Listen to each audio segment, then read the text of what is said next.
جو حضرات نماز سے فارغ ہو چکے ہیں اللہ تعالیٰ کے ذکر میں اور درود شریف پڑھنے میں آہستہ مشغول رہے.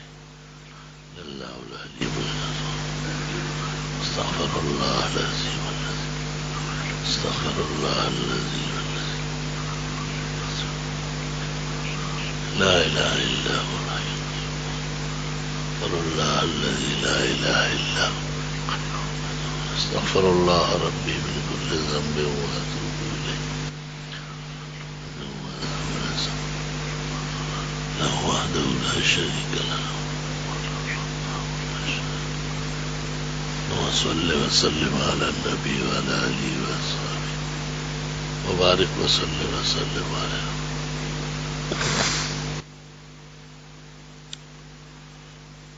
الحمد لله رب العالمين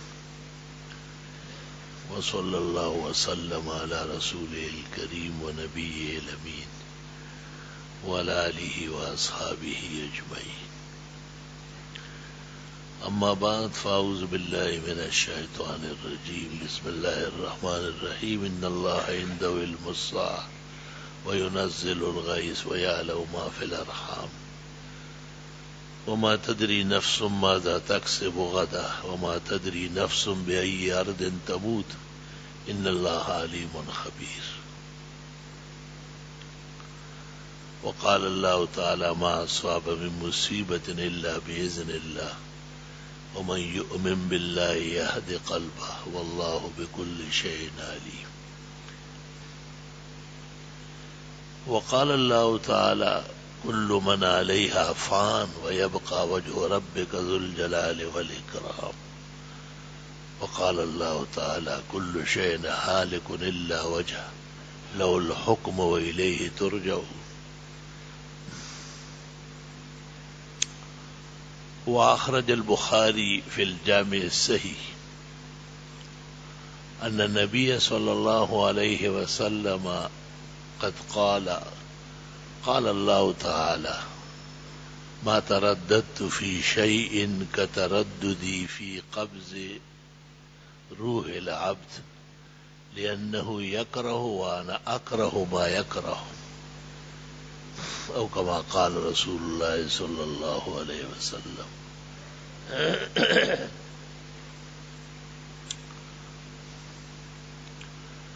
لو كان في الدنيا خلود لأحد لكان رسول الله فيه مخلدا. مرا بمرگ ادو جائے شادمانی نیست کہ زندگانی مانیز جاویدانی نیست. سامان 100 برس کا و پل کی خبر نہیں آگاہ اپنی موت سے کوئی بشر نہیں. اللہم صل وسلم علی النبی وعلی آلہ واصحابہ وبارک وسلم علیہ. ربیع الاول 12 وفات کے عنوان سے شریعت میں معروف ہے کیونکہ 12 وفات 12 ربیع الاول متفق ہے بین الائمہ والامہ کہ اس تاریخ کو جناب رسول اللہ صلی اللہ علیہ وسلم کا وصال ہوا ہے اور سفر آخرت ہوا ہے. اور اسی ماہ محترم میں آپ کی ولادت باسعادت بھی ہے جو 8 یا 9 ربیع الاول کو ہے. اور 12 ربیع الاول ولادت کا قول محمد ابن اسحاق نے بلا سند نقل کیا ہے اور ابن سعد نے اور تمام ائمہ ابو معشر نے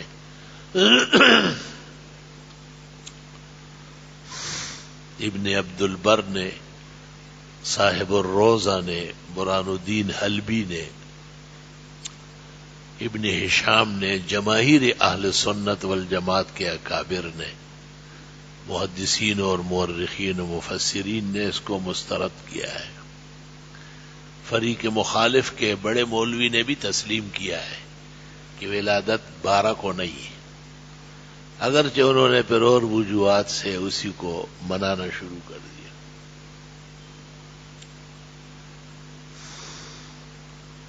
مہینہ غم کا ہو یا خوشی کا،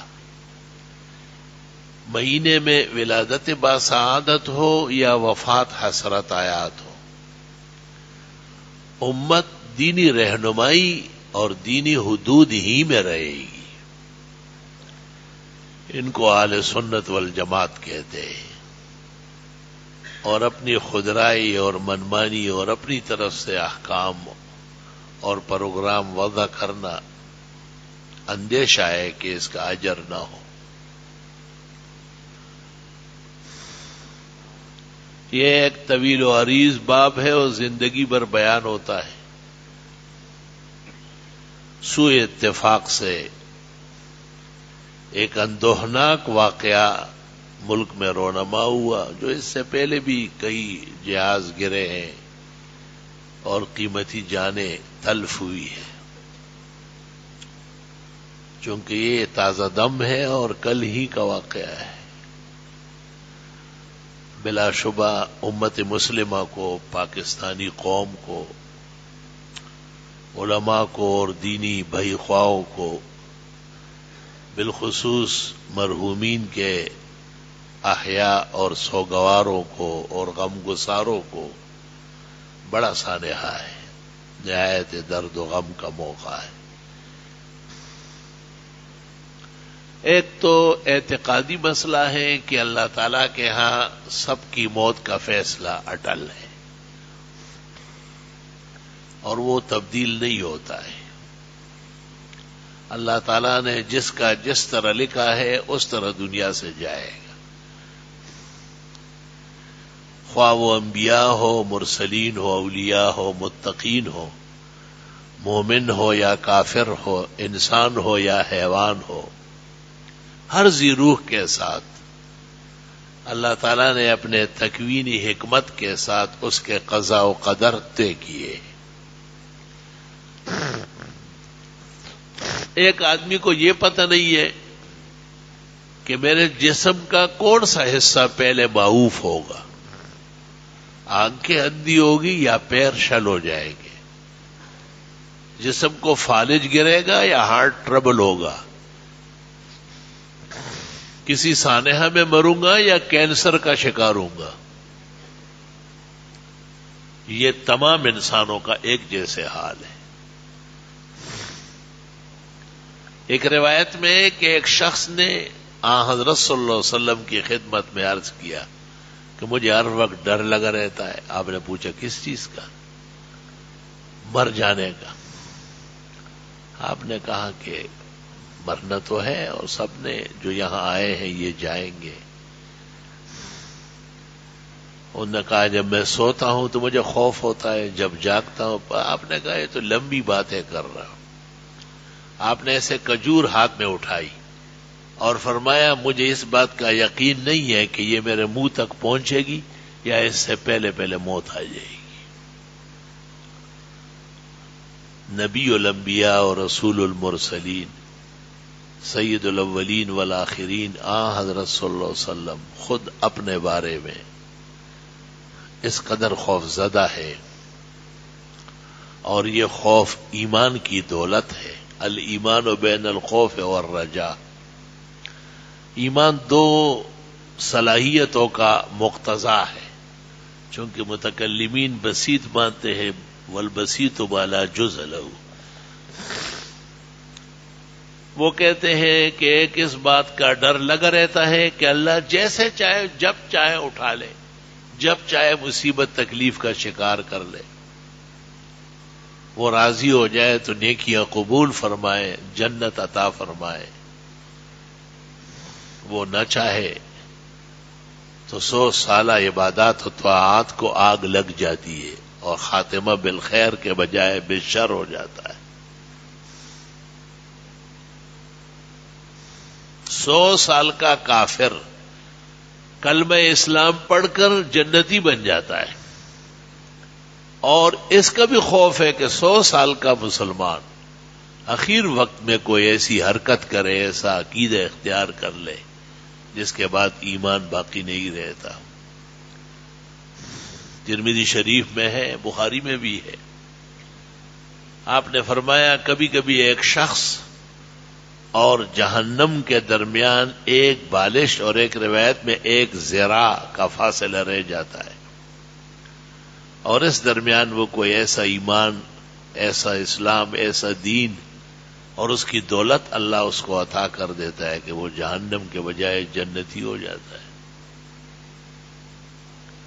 اور اسی طرح ایک شخص بہت کچھ کر چکا ہوتا ہے، بڑی نیکیاں، بڑے اعمال، ایمانیات بظاہر بڑی جمع رہتی ہے، لیکن عمر آخر میں کوئی ایسی غلط کام ہو جاتا ہے کہ ایمان سلب ہو جاتا ہے اور وہ جہنمی ہو جاتا ہے، حالانکہ ایک شبر، ایک بالش یا ایک ذراع، ایک شرعی گز فاصلہ درمیان میں رہ گیا تھا۔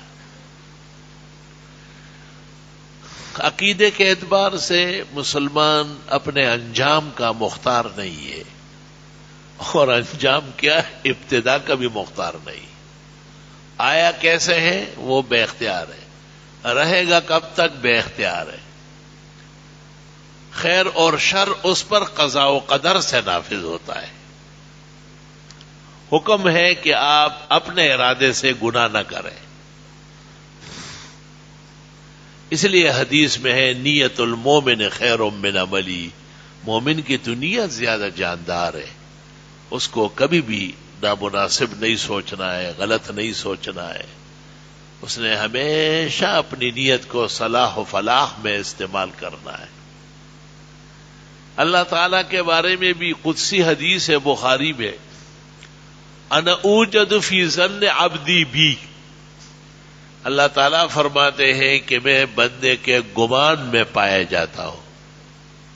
بندہ اچھا گمان کرے کہ ہم نے نمازیں پڑھی ہے، نیک لوگوں کی صحبت اٹھائی ہے، اپنے ارادے سے کسی سنت، واجب اور فرض کا انکار یا انحراف نہیں کیا ہے، معاشرتی آداب بھی شریعت کے تابع کیے ہیں، عقائد و اعمال میں شریعت کے خلاف کبھی بھی نہیں کیا ہے، نہ کریں گے، امید ہے کہ اللہ تعالیٰ احسان فرمائیں گے اور انجام بخیر و بعافیت ہوگا۔ پھر بھی یہ ڈر لگا رہتا ہے کہ کسرا وقوف نیس کے انجام کاری چیز، لأن العبرۃ بالخواتیم، اعتبار تو بالکل اختتام کا ہے۔ حادثاتی موت جتنا دردناک ہوتی ہے اور جس قدر درد اور کرب کا باعث ہوتی ہے، کتابوں سے پتہ چلتا ہے، اور لوگ زیادہ غمزدہ اور پریشان ہو جاتے ہیں، اتنا ہی اللہ ان کو درجات عطا فرماتے ہیں۔ مرگ مفاجات سے پناہ بھی مانگی گئی ہے، اور آ جانے کی صورت میں اسے شہادت میں بھی شمار کیا ہے۔ تو علماء نے لکھا ہے کہ انسانوں میں فرق ہے، اگر مرگ مفاجات ہو اور وہ کسی غلط فعل اور حرکت میں مبتلا ہو تو اس سے پناہ مانگی گئی ہے، اور اگر اچانک اور کسی حادثاتی موت سے دوچار ہوا اور آدمی صلاح فلاح کا ہو، بلکہ یوں سمجھ لے کہ بوقت مرگ کسی گناہ کے ارتکاب میں نہ ہو، امید ہے کہ اللہ تعالیٰ احسان فرمائے گا، اپنے خاص فضل سے اس قسم کے کمزور اور ناتوان مسلمانوں کو بھی شہادت کے درجات عطا فرمائے گا۔ حدیث شریف میں ہے کہ گزشتہ امتوں میں شہید وہ ہوتا جو میدان جنگ میں کافر کے مقابلے میں مارا جاتا، بس۔ لیکن فرمایا کہ میں نے اللہ تعالی سے بار بار کہا اور دعا کی، استغاثہ کیا، بندگی کے رشتے سے اللہ کی الوہیت کے آداب کے ساتھ دعا کی کہ اللہ میری امت کے شہداء تو کم ہو جائیں گے، تو اللہ تعالیٰ نے شہادت کا عنوان طویل کر لیا۔ غریق شہید ہے جو پانی میں ڈوب گیا، حریق شہید ہے جو جلس گیا، وہ صاحب الحدم جو پہاڑ سے گرا، دیوار کے نیچے آیا، مکان کے نیچے آیا. والمبتون شہید، پیٹ کی بیماریاں جو صبر کرے، پرہیز کرے، یہ بھی نہیں کھاؤ، یہ بھی نہیں کھاؤ، اس سے بھی بچو، اس سے بھی بچو.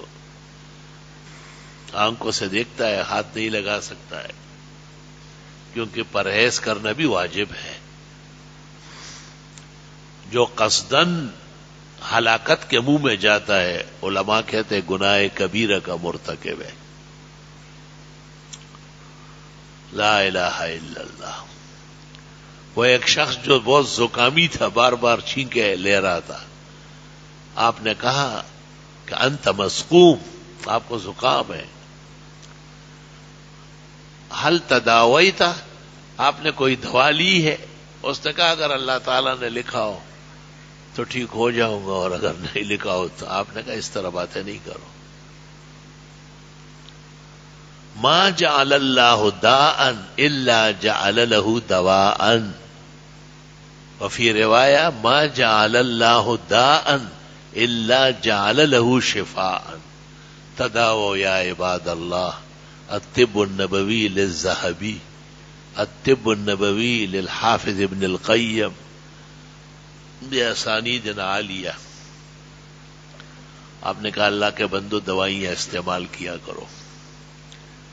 اللہ تعالیٰ نے جس طرح بیماریاں پیدا فرمائی، ان کا علاج معالجہ بھی پیدا فرمایا ہے، اور فرمایا کہ علاج تم کرو، شفا اللہ دے گا. علماء کہتے ہیں کہ اسباب نہ جوڑنا توکل نہیں ہے، یہ تعطل ہے، بیکارگی ہے، فضول حرکت ہے. ترکب الاسباب وعدم الاعتماد، یہ توکل ہے. اسباب جوڑو، سب کچھ جو آپ کے ذمہ ہے وہ کر لو. بھائی پائلٹ نے بڑی کوشش کی، اپنے ٹاور سے بھی بار بار رابطہ کر رہا تھا، اور جتنی صلاحیت اللہ نے اس کو دی تھی، کہتے ہیں وہ سب بروئے کار لاتا رہا. زندگی بڑی عزیز ہے، جان بڑی پیاری، وہی جان ہے تو جہان ہے، وہی زمانہ سر تیرا خدایا مکھی دنیا ڈیرا. کون اس قسم کے حادثے پر رضامند ہو سکتا ہے؟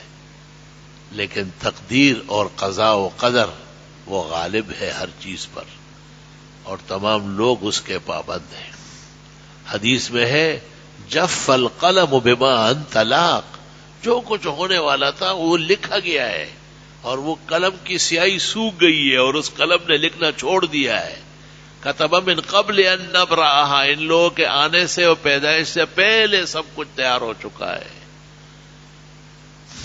تفصیلی احادیث، آثار، اخبار پائی جاتی ہے. اردو کے قدردان حکیم الامت مولانا اشرف علی کی کتاب تقدیر کیا ہے مطالعہ فرمائے، علوم سربلند ہو جائیں گے.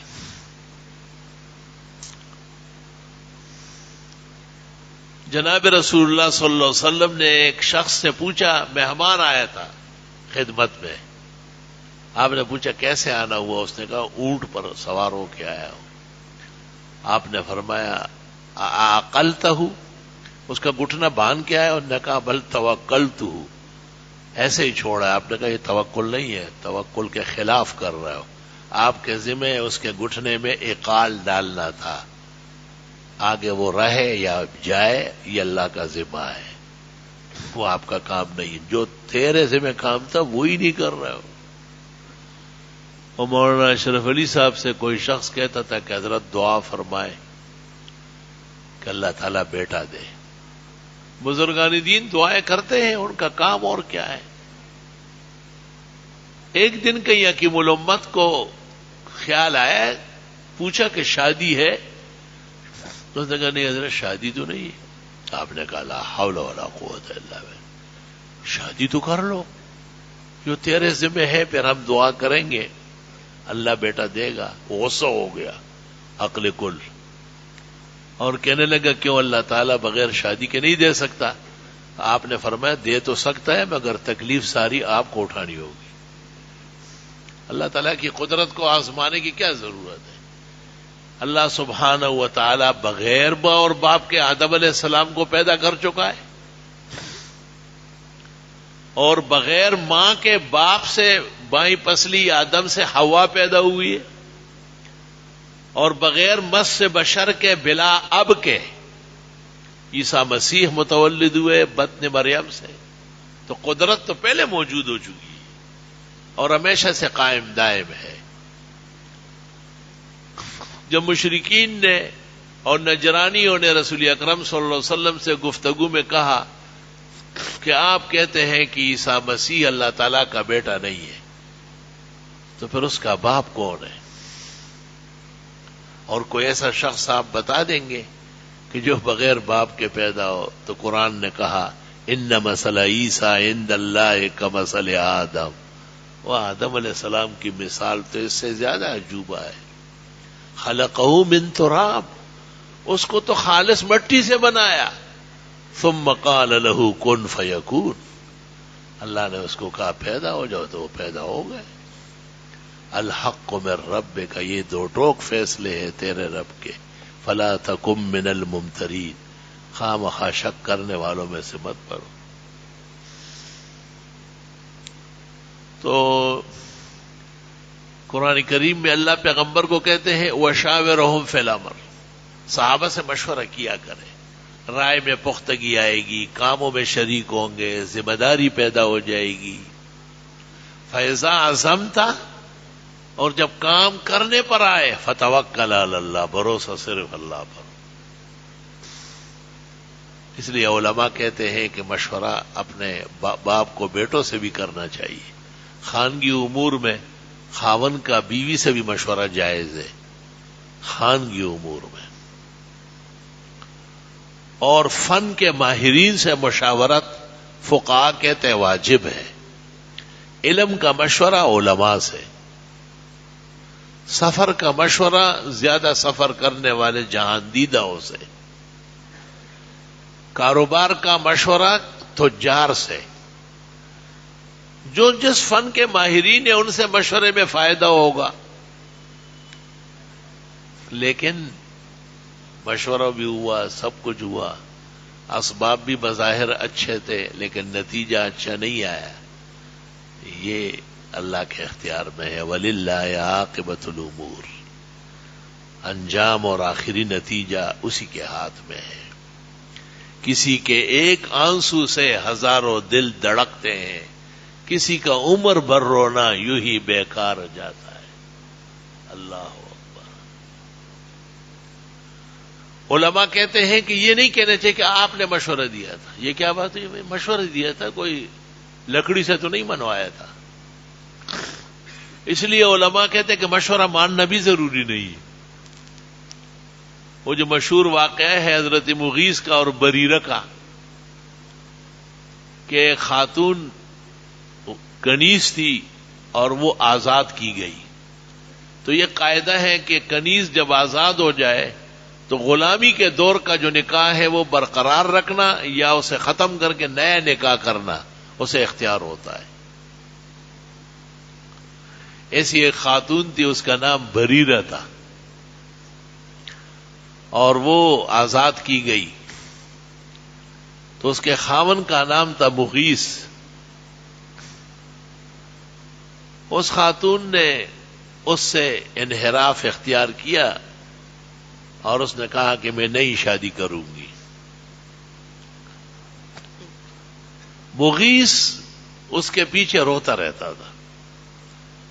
کان یدور خلفہا فی السکک، بخاری میں ہے، گلی کوچوں میں بریرہ بریرہ کرتا تھا. اس کو پرواہ نہیں تھی. حضرت صلی اللہ علیہ وسلم نے ایک موقع پر فرمایا مجھے تعجب ہے کہ مغیث کا دل بریرہ کی محبت سے بھرا ہے اور بریرہ کا دل مغیث کی محبت سے خالی. کبھی ایسا بھی ہوتا ہے. لا الہ الا اللہ. وہی چې د خپل زړه مینه نوي او میندې نشي د مولا په تعویذ.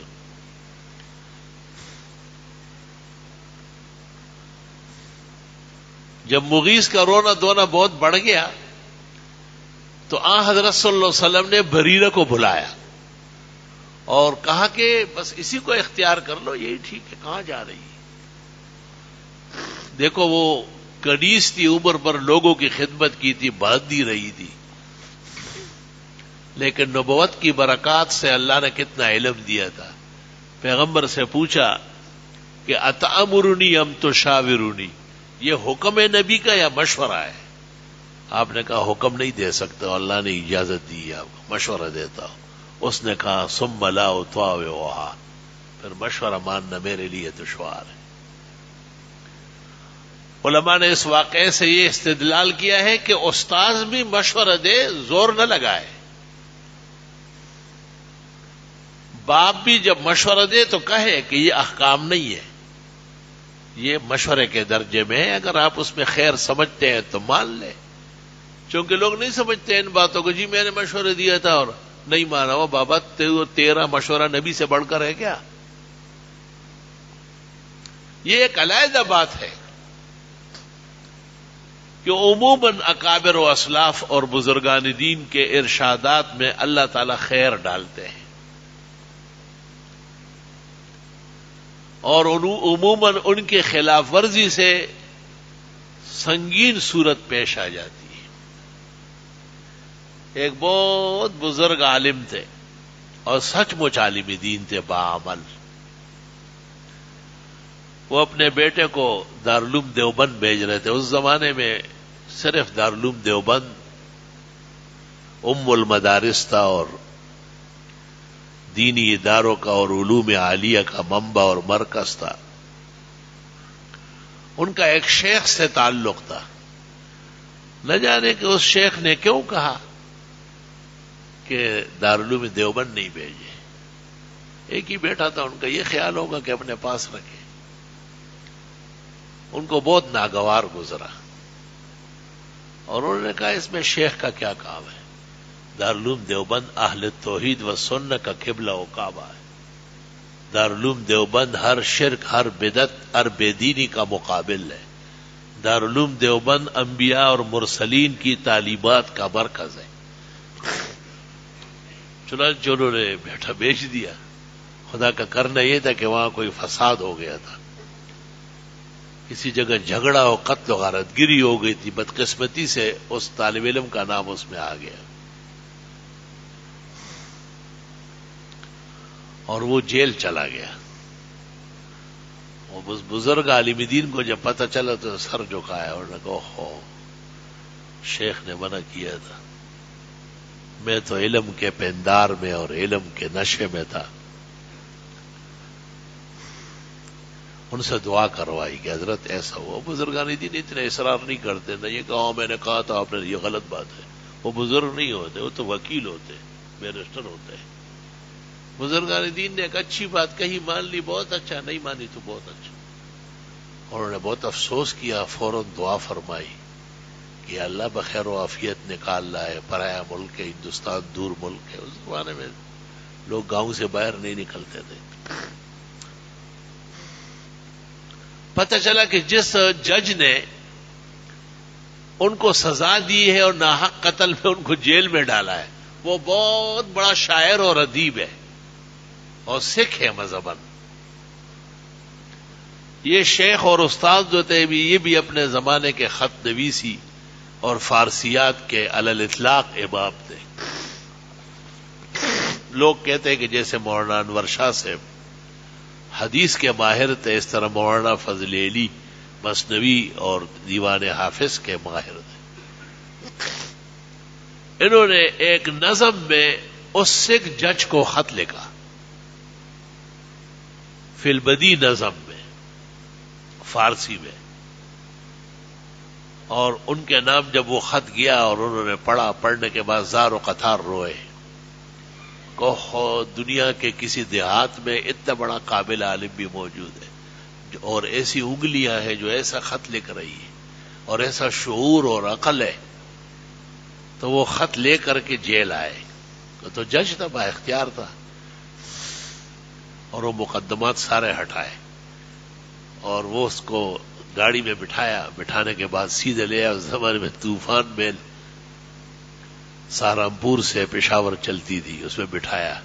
کہا والد صاحب کی انگلیوں کو بوسہ دے میری طرف سے، اور کہا شاید دنیا سے چلا جاتا اور ایسا قابل انسان نہ دیکھتا جس نے یہ تحریر لکھی ہے، آپ جائیں اپنے گھر، میں جانوں اور عدالتیں جانے، حکومت جانے۔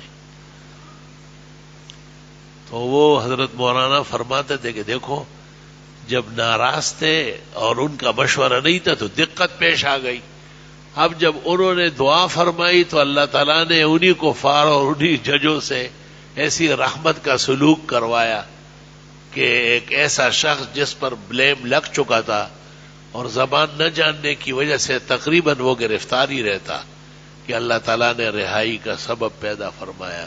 امور سارے اللہ کے ہاتھ میں ہے اور بندے اس کے سامنے حقیقت یہ ہے کہ بے بس ہے۔ اصل میں دو فرقے گزرے ہیں، ایک جبریہ، وہ کہا کرتے تھے کہ انسان بالکل مجبوری محض ہے، وہی ہوتا ہے جو وہاں سے صادر ہوتا ہے، اس کا کسب بھی نفی ہے۔ اگر جو تم ان باتوں کو نہیں سمجھتے ہو، یہ شرح العقائد والوں کی باتیں ہیں۔ ان کے مقابلے میں ایک اور فرقہ ہے معطلہ، اور وہ کہتے ہیں انسان بالکل خود مختار ہے، اس کے اوپر کوئی تقدیر، کوئی چیز نہیں ہے۔ اہل سنت والجماعت ان کے درمیان میں اعتدال کے راستے پر ہے۔ اہل سنت والجماعت کا پہلا طبقہ انبیاء و مرسلین ہے، ابن شہاب زہری نے کہا ہے۔ دوسرا طبقہ صحابہ رسول ہے۔ تیسرا طبقہ مجتہدین اور فقہاء ہے۔ چوتھا طبقہ حضرات محدثین بخاری و مسلم و امثال ہے، اور پھر قیامت تک علماء صلحاء اور اولیاء کرام ہر زمانے ہر دور کے، یہ اہل سنت والجماعت ہے۔ کسی بدعتی فرقے کی طرف ذہن نہ لے جایا کرو، وہ تو اہل سنت کو بدنام کرنے والے ہیں۔ سارے کام اپنے گڑے ہوئے اور نام سنت اور جماعت کا۔ سنت سے مراد پیغمبر صلی اللہ علیہ وسلم کی سیرت و صورت ہے، آپ کا اسوہ حسنہ ہے، اور جماعت سے مراد صحابہ ہے، کیونکہ اہل سنت والجماعت پیغمبرانہ زندگی پر ایمان رکھتے ہیں، اور ان کے ناقلین و مصدقین اور روایت کرنے والے اور اپنانے والے حضرات صحابہ کو علی الاطلاق واجب الغفران سمجھتے ہیں۔ اولئک هم المؤمنون حقا لهم مغفرۃ ورزق کریم۔ صحابہ کے درمیان پھر درجات ہیں، وہ انبیاء میں بھی ہے، تلک الرسل فضلنا بعضهم علی بعض، لیکن صحابہ ایک دن، ایک لمحے کا، ایک نظر کا، ایک دید کا، جس نے حالت ایمان میں پیغمبر مصطفیٰ احمد مجتبی و امین اللہ علی وحی السماء و شافع الشفعاء یوم الجزا کو دیکھا ہے اور پھر ایمان پر رہا اور مرا ہے، وہ قیامت تک کے شیخ عبد القادر جیلانی، داتا گنج بخش، معین الدین چشتی، فرید گنج شکر، نظام الدین اولیاء جیسے لاکھوں کروڑوں سے افضل ترین ہے۔ اہل سنت والجماعت کا عقیدہ ہے لغبار الذی دخل انف فرس معاویہ خیر من اویس القرنی و عمر ابن عبدالعزیز المروانی۔ جب عبداللہ ابن المبارک سے پوچھا گیا تو یہ جواب دیا۔ بہرحال زندگی ایک آزمائش ہے، ایک امتحان ہے۔ اللہ تعالیٰ بخیر و عافیت تکمیل تک پہنچائے۔ دعاؤں میں ایک دعا ہے نا کہ یا اللہ حسن اعمال اور خاتمہ بالخیر فرما، کیونکہ پتہ تو چلتا نہیں ہے کہ آدمی کے ساتھ کیا سلوک ہونے والا ہے۔ لا الہ الا اللہ وحدہ لا شریک لہ۔ حضرت الاستاد مولانا یوسف بنوری مرحوم عمر بھر کراچی میں رہے، انتقال راولپنڈی میں ہوا۔ راولپنڈی کے شیخ القرآن مولانا غلام اللہ خان، جن کے دج سچ سے پاکستان گونجتا تھا، دبئی میں سیرت کے جلسے میں انتقال کر گئے۔ فقیہ الامہ محمود الملت والدین، میدان سیاست اور فراست کے شاہ سوار، مفتی اعظم اسلام مولانا مفتی محمود صاحب ملک بھر کے اور ایشیا کے بڑے عالم اور سیاستدان تھے۔ اور قاسم العلوم ملتان میں شیخ الحدیث اور محتمم تھے، جمعیت علماء اسلام کے ناظم اعلیٰ تھے. انتقال منوری ٹاؤن میں ہوا.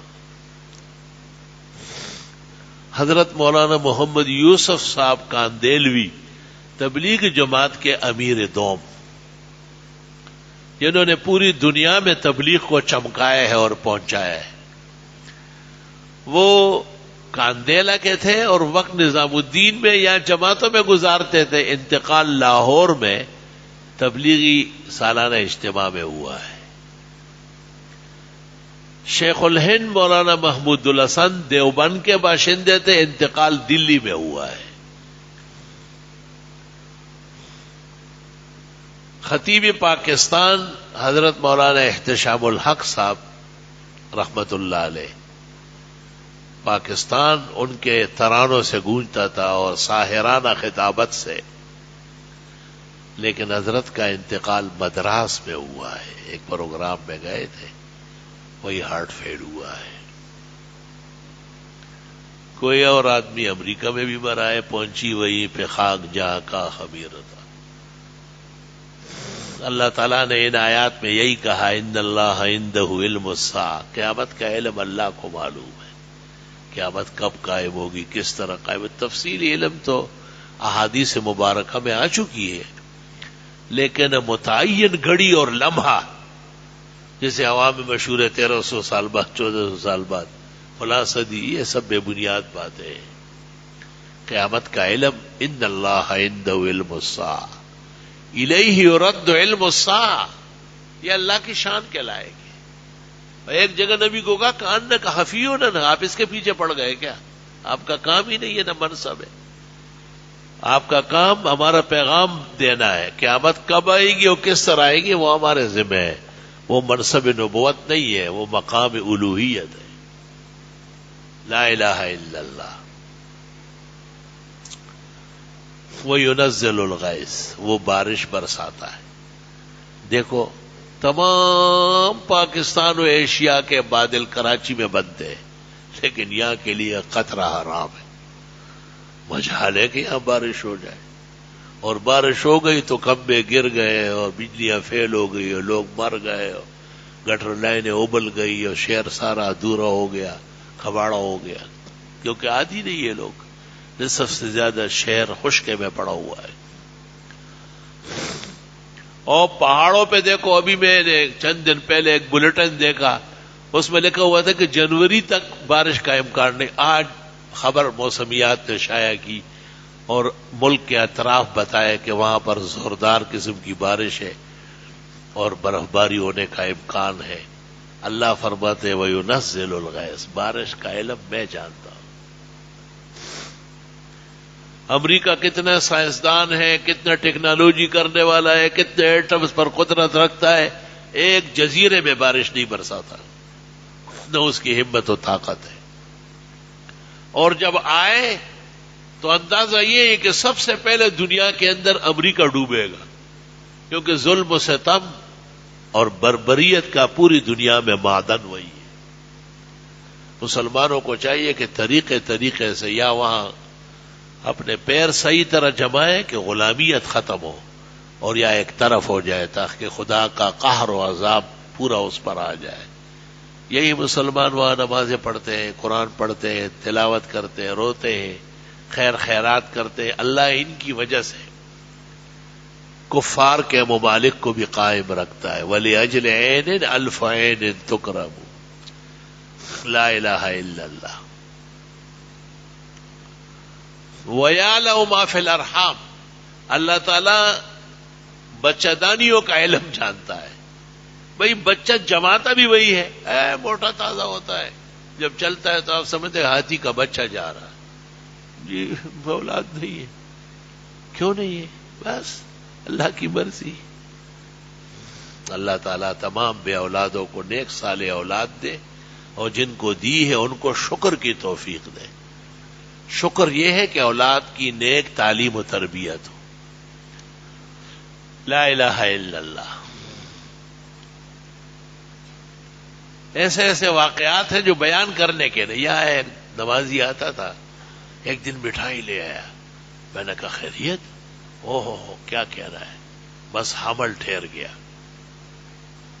میں نے کہا چلو اللہ تعالیٰ بخیر و عافیت بحفاظت تکمیل تک پہنچائے۔ ہاں جی، ایک بڑے اسپتال میں بکنگ ہو گئی، اس کے کچھ عزیز و اقارب بیٹھے ہوئے ہیں، بہت معافی چاہتا ہوں۔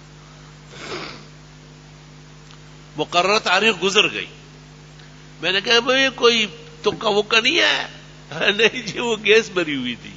وہ تیری کی وَيَعْلَمُ مَا فِي الْأَرْحَامِ، وہ جانتا ہے کہ رحم میں لڑکا ہے یا لڑکی۔ ابھی میرے ایک دوست یہیں گلشن میں، اس نے بہت دعا کروائی کہ میری بیٹی ہو جائے، یہ بیٹے پہلے سے ہے، اور پھر میرے پاس باغا باغا آیا کہ جی میں نے الٹرا ساؤنڈ کرایا اور بیٹی ہے۔ میں نے کہا تجھے شرم نہیں آئی؟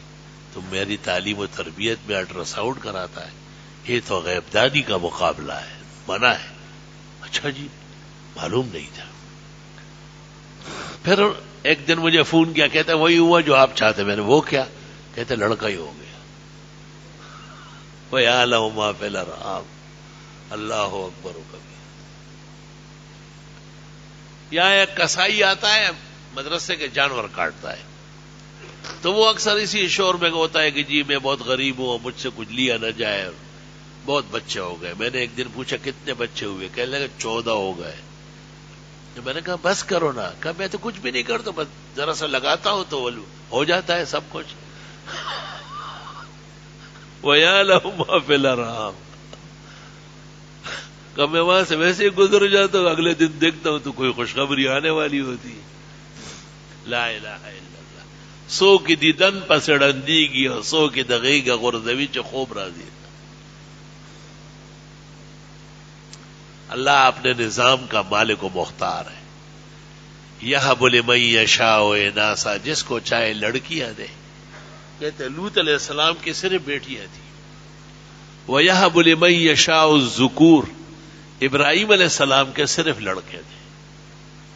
او يُزَوِّجُهُمْ ذُكْرَانًا وَإِنَاثًا، یا دونوں دے، لڑکیاں بھی اور لڑکے بھی۔ حضرت محمد مصطفیٰ احمد مجتبیٰ صلی اللہ علیہ وسلم کے 4 بیٹے ہوئے، بچے مرے، اور 4 بیٹیاں ہوئی ہیں، بڑی ہو کر شادیاں ہو کر زینب، رقیہ، ام کلثوم، فاطمہ انتقال کر گئی۔ فاطمہ حضرت کے 3 مہینے بعد، باقی زندگی میں۔ وَيَجْعَلُ مَن يَشَاءُ عَقِيمًا، اور جس کو چاہے کچھ بھی نہ دے۔ بڑے بڑے بادشاہ اسی ارمان میں تڑپ کے گئے، لیکن کوئی چیز پیدا نہیں ہوئی۔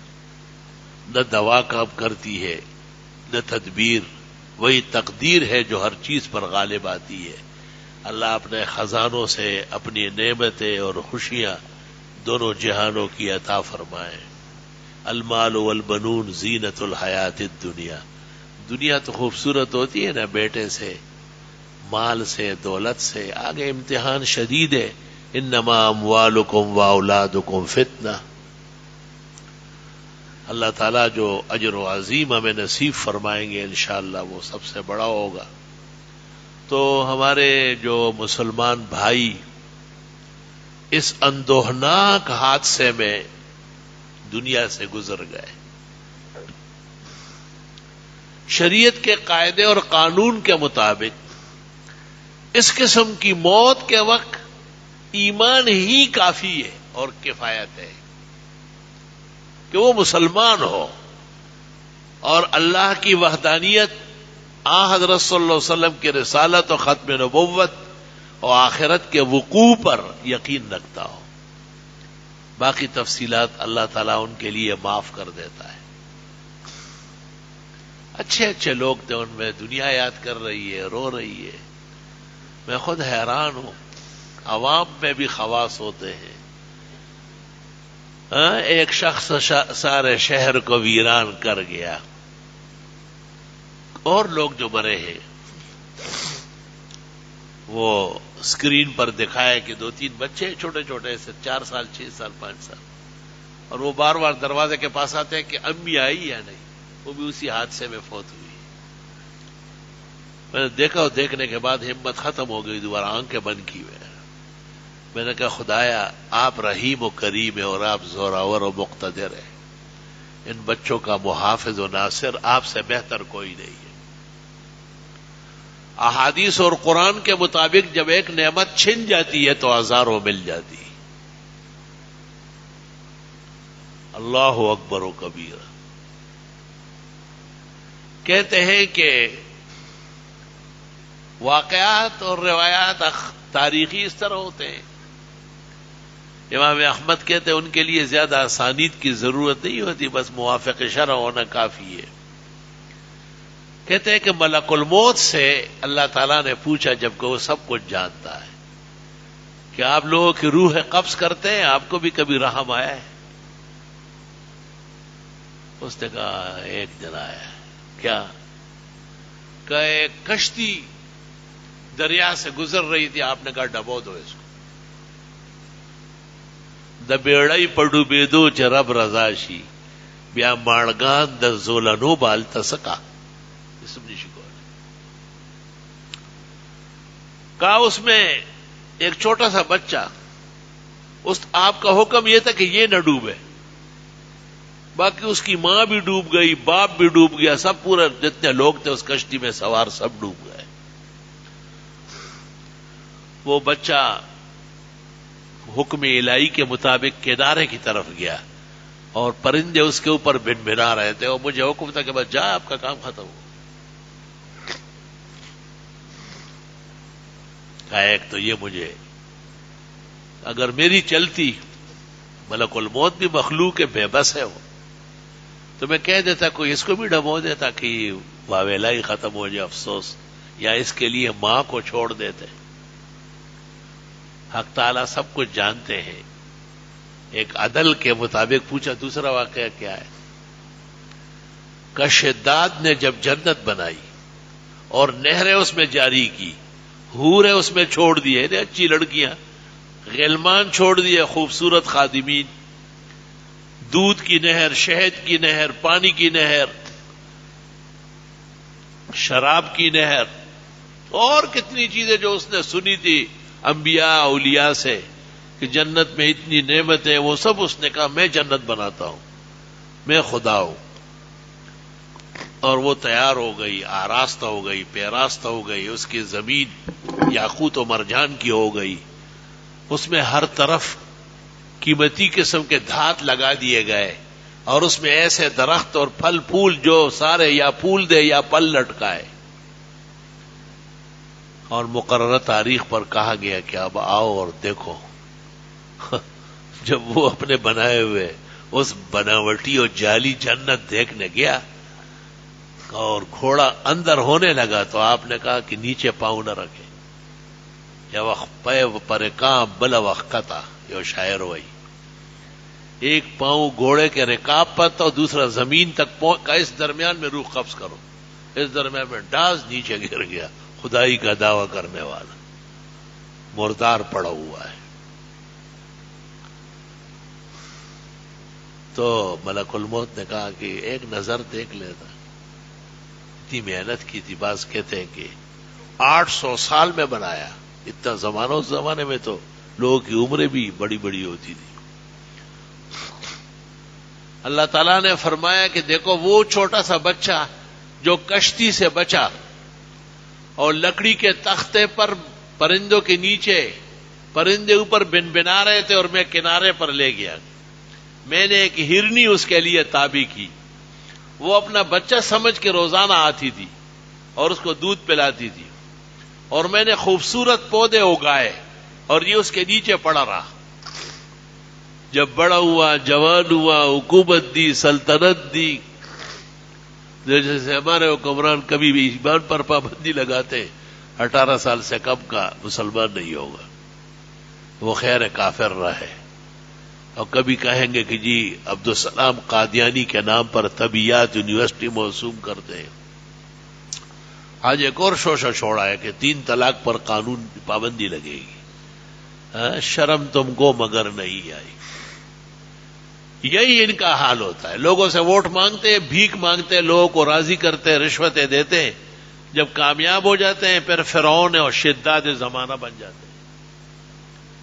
اللہ تعالیٰ نے کہا یہی وہ بچہ تھا جس کی میں نے پرورش و تربیت کی اور اس مقام تک پہنچایا کہ آج اس کے لیے جنت سجائی گئی، لیکن اس میں شکرانہ نام کی کوئی چیز نہ تھی. دن بدن غرور و تکبر بڑھتا گیا، اس لیے میں نے اس کو جنت دیکھنے نہیں دیا اور راستے میں اس کو مردار کرایا ہے. بہرحال کفار تھے، ایمان نہیں لائے، انبیاء علیہ السلام کو زحمتیں پہنچائی، اللہ ان سے ناراض تھا، اور یہی حکم کفار کے بارے میں اب بھی ہے. لیکن جو لوگ ایمان والے ہیں، اسلام والے ہیں، حدیث شریف میں مومن کو ایمان کے بعد اور ایمان کے ساتھ جو کانٹا چبھتا ہے نا اس کا بھی اجر ملے گا، جو بیماری آتی ہے اس کا بھی ثواب ملے گا، جو افسوس اور حسرت پیش آئے گی اس کا بھی اجر لکھا جاتا ہے. جیسے لوگ کہتے ہیں کہ فلاں بیمہ ہے اور اس کا کارخانہ بیمہ ہے، کچھ بھی ہوا تو ایک فیکٹری یا ایک ادارہ ہے جو تاوان بھرے گا. حقیقت میں مسلمان اللہ تعالیٰ کے ہاں بیمہ ہو چکے ہیں.